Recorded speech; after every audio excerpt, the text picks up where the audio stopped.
லூத் அலைஹிஸ்ஸலாம் அவர்களும் சாவு கடலும். இது ஜோர்டான் நாட்டின் தலைநகரம் அம்மான். இங்கிருந்து 55 கிலோமீட்டர் தொலைவில் தான் சாக்கடல் உள்ளது. இப்ராஹிம் அலைஹிஸ்ஸலாமுடைய சகோதரனின் மகன் லூத் அலைஹிஸ்ஸலாம் அவர்கள் பாலஸ்தீன நாட்டின் கிழக்கு பகுதிக்கு அல்லாஹ் நபியாக அனுப்பினான். அதில் சதோம் என்பது மிகவும் முக்கியமான நகரமாகும். 4000 வருடங்களுக்கு முன்பு ஓரின புணர்ச்சியில் ஈடுபட்ட தமது சமுதாயத்தவரிடம் அந்த மானக்கேடான செயலை விட்டுவிட லூத் அலைஹிஸ்ஸலாம் அவர்கள் கட்டளையிட்டார்.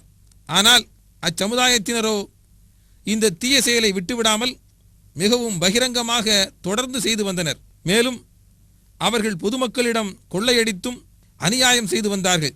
பாவகரமான இச்செயல்களில் மூழ்கி கிடந்த தமது சமுதாயத்தினரை தூய்மைப்படுத்தி இறை தண்டனையிலிருந்து காப்பாற்ற முயற்சி செய்தார். ஆனால் அவர்கள் அவரது மனைவியை தவிர மற்றவர்களிடம் மட்டுமே அவரது கட்டளையை ஏற்றுக்கொண்டனர். அந்நாட்டை அழிப்பதற்கு மனித உருவத்தில் அல்லாஹ் அனுப்பி வைத்த மலக்குகளை அச்சமுதாயத்தினர் இப்பாவச் செயலில் ஈடுபடுத்த ஓடி வந்தனர். லூத் அலைஹிஸ்ஸலாம் அவர்களையும் அவரது மனைவியை தவிர மற்றுமுள்ள அவரது குடும்பத்தினரையும் அவ்வூரை விட்டு வெளியேற்றும்படி மலக்குகள் வழியாக அல்லாஹ் ஆணையிட்டான். அதற்கு பின் நிகழ்ந்த நிகழ்ச்சியை திருக்குரான் கூறுகிறது.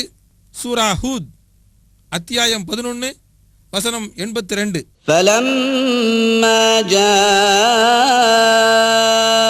أَمْرُنَا جَعَلْنَا عَالِيَهَا سَافِلَهَا وَأَمْطَرْنَا عَلَيْهَا حِجَارَةً مِّن سِجِّيلٍ مَّنضُودٍ. எனவே தண்டனை பற்றிய நம் கட்டளை வந்துவிட்டபோது நாம் அவ்வூரின் அதன் மேல்தட்டை கீழ்த்தட்டாக்கி விட்டோம். இன்னும் அதன் மீது சுடப்பட்ட செங்கற்களை மலைபோல் பொழிய வைத்தோம். ஓரின புணர்ச்சி என்னும் பாவச்செயலில் ஈடுபட்ட அந்த கூட்டத்தினரை அழிப்பதற்கு அல்லாஹ் ரசாயன மழையை பொழியச் செய்தான். பூகம்பத்தையும் ஏற்படுத்தினான். அதன் விளைவாக உருவானதுதான் இந்த சாக்கடல். இக்கடலில் உள்ள உப்பின் அளவு சாதாரண கடல் நீரில் உள்ள உப்பின் அளவை விட 8 மடங்கு அதிகமானதாகும்.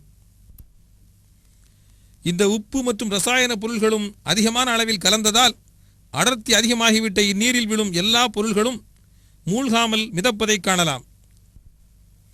உயிரினம் உயிர் வாழ இயலாத காரணத்தால் இக்கடல் சாக்கடல், அல் பஹ்ருல் மையித், டெட் சி என்றெல்லாம் அழைக்கப்படுகிறது. 82 கிலோமீட்டர் நீளமும் 18 கிலோமீட்டர் அகலமும் உள்ள இக்கடலின் நடுப்பகுதி 1400 அடி வரை ஆழமானது.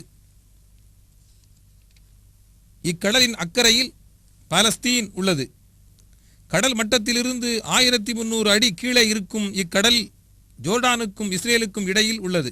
சூரா அல் அன்கபூத் அத்தியாயம் 29 வசனம் 34-35.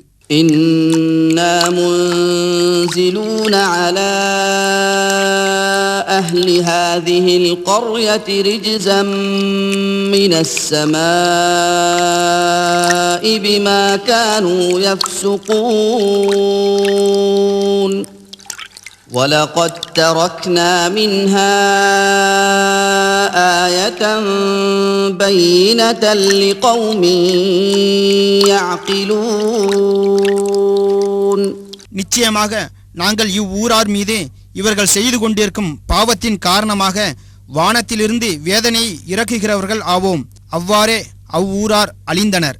அறிவுள்ள சமூகத்தாருக்கு இதிலிருந்தும் நாம் ஒரு தெளிவான அத்தாட்சியை விட்டு வைத்துள்ளோம். இவ்வுலகில் ஓரின புணர்ச்சியில் ஈடுபடக்கூடிய எல்லா காலங்களிலும் உள்ள எல்லோருக்கும் ஒரு முன்னெச்சரிக்கையாக இக்கடலை அல்லாஹ் ஏற்படுத்தியுள்ளான். சதோம் நாட்டை சார்ந்தவர்கள் மீது அல்லாஹ்வுக்கு தனிப்பட்ட விரோதமும் இல்லை, நம் மீது தனிப்பட்ட அன்பும் இல்லை என்பதை நீங்கள் உணருங்கள்.